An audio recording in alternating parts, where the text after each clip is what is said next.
There are places on our planet that hold a darkness so profound it seems to stain the very soil.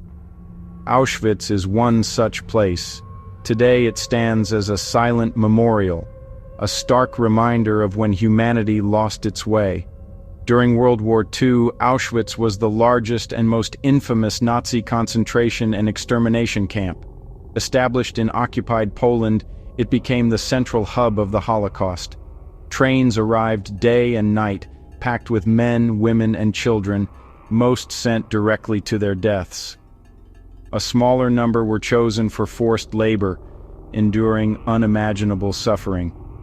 SS doctors twisted medicine into a tool of torture and murder. Auschwitz stands as a warning. When ethics are lost, medicine becomes a weapon of harm. What drives a person sworn to heal to become an agent of torture? The Nazi doctors at Auschwitz were respected members of the German medical community, not rogue madmen. Driven by ambition and racist ideology, they saw certain groups as subhuman, unlocking their capacity for cruelty. Men like Joseph Mengele viewed the camp as a path to scientific fame, believing their brutal research would secure their place in history. Their experiments served the Nazi state, helping soldiers, developing sterilization, and seeking proof for racist theories. The tools of science became instruments of hate. Clinics turned into torture chambers. Patients became data points.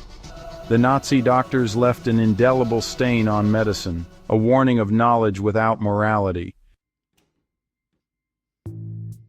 How much can a human body endure before it breaks?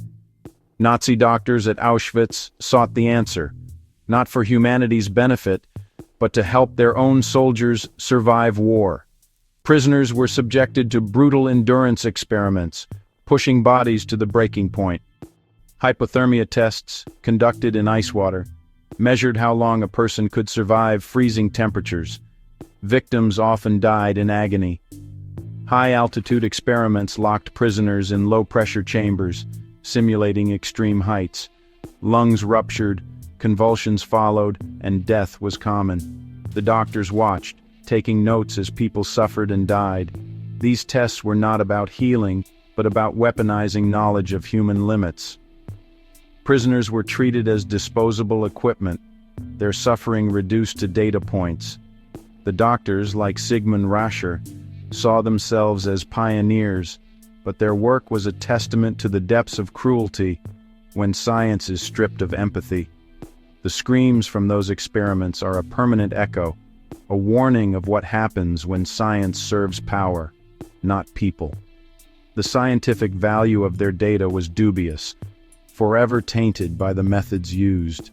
These experiments remain a chilling example of corrupted inquiry. At Auschwitz, Nazi doctors turned prisoners into living laboratories for infectious disease research. Healthy people were deliberately infected with typhus, malaria, and tuberculosis, diseases that ravaged the camps. Doctors injected live bacteria or exposed prisoners to infected mosquitoes, then observed the suffering, raging fevers, weakness, and often death. The goal was not to save lives, but to test vaccines for the German military. Treatments were as painful as the diseases, and many died from the experiments or the so-called cures.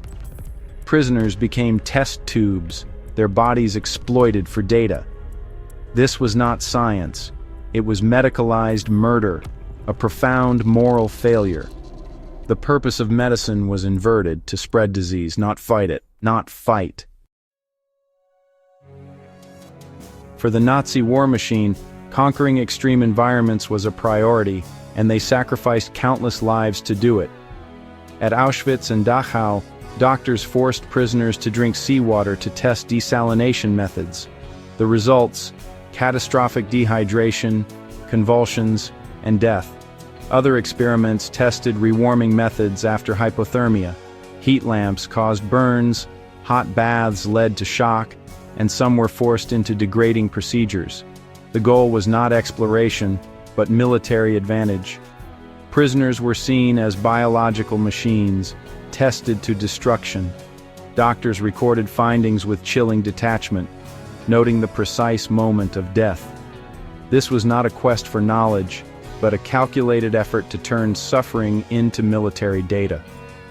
The legacy is not scientific progress, but a testament to evil in the name of research.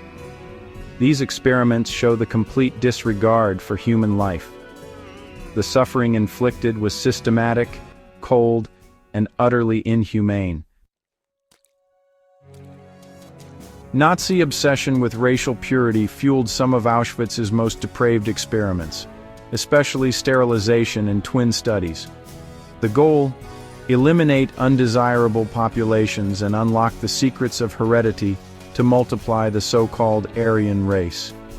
Josef Mengele, the Angel of Death, led these efforts in Block 10. Mass sterilization was tested with radiation and caustic chemicals, causing excruciating pain, burns, and often death. The aim was to find a method to sterilize thousands quickly and discreetly. Mengele's twin studies involved gruesome comparative experiments, injecting one twin with disease, using the other as a control, and often killing both for autopsy. These experiments were not science, but a dark ritual of racial hatred.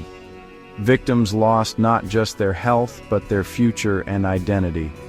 The women sterilized lost the chance for family. Twins were reduced to lab specimens. Mengele and his colleagues advanced no real science, only the Nazi agenda.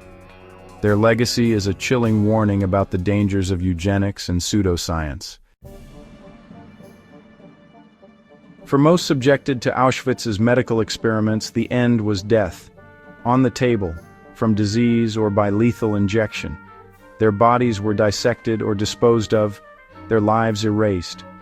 For the few who survived, liberation did not end their suffering. Many were left permanently disabled or disfigured with chronic pain and internal injuries. Women sterilized lost the ability to have children, a deep psychological wound. Survivors were haunted by trauma, plagued by nightmares and anxiety. Trust in doctors and authority was shattered forever. The scars, physical and psychological, affected every aspect of their lives. Survivors like Eva Moses Kaur remind us of the individual human cost. Their courage in speaking out ensures the victims are not forgotten. After the war, the world was shocked by the horrors uncovered in the camps. The Nuremberg doctors' trial prosecuted 23 German doctors for their roles in human experiments. The trial exposed the sickening details: freezing tests, high-altitude chambers, deliberate infections, and sterilization. The accused defended their actions as serving the state, but the verdict was clear. 16 were found guilty, 7 sentenced to death. The most enduring legacy was the Nuremberg Code, a set of 10 ethical principles for human experimentation. Its first point, voluntary consent, is absolutely essential. The code established that a person's right to control their own body is paramount. It became the cornerstone of modern medical ethics, ensuring the rights and well-being of individuals come before the pursuit of knowledge. The Nuremberg Code stands as a permanent safeguard against such atrocities. More than 80 years after Auschwitz's liberation, its lessons remain urgent. Science and medicine have advanced, but the story of Auschwitz is not just history, it's a warning. The core lesson: science without ethics is profoundly dangerous. The doctors at Auschwitz were highly trained, but allowed ambition and hate to override empathy. Knowledge and skill are tools. They can heal or destroy. Remembering these events is our responsibility to honor victims, understand perpetrators, and teach new generations. Never again is not a hope, but a command, requiring vigilance, education, and courage. The ghosts of Auschwitz walk with us in ethical review boards, informed consent, and human rights declarations. The darkness of Auschwitz cast a long shadow, but also illuminated the principles we must hold sacred. By remembering, we recommit to a future where knowledge serves life, and the dignity of every person is held above all else.